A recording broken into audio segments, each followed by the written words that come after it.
បាទបងប្អូននេះជាកូនស្រីពើបាទកំពុងតែធ្វើដំណើរទៅបេះម្ទេសបងប្អូនកំពុងតែដើរពីអ្នកបងប្អូនជីដូនមួយរបស់គេបាទគេដើរមកបេះម្ទេសឲ្យប៉ានៅក្រោយផ្ទះគេដើរជិតដល់ដើមម្ទេសបងប្អូននេះមកដល់ហើយបងប្អូនគេបេះម្ទេសដាក់កន្លះកជ្រែងយកមកបេះហ្មងដាក់កជ្រែងមកបេះបងប្អូនទីស្រែល្អ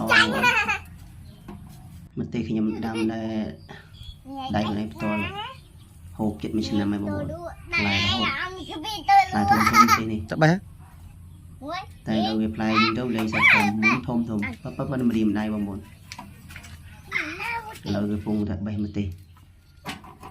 ពីរនាក់បងប្អូនជីដូនមួយគេបាទ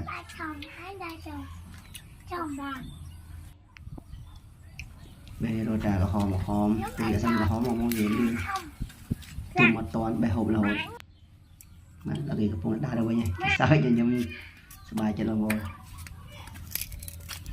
បាទសូមបងប្អូនជួយចុច like ចុច share ផងបងប្អូនអរគុណសម្រាប់ការតាមដានវីដេអូរបស់ខ្ញុំបាទ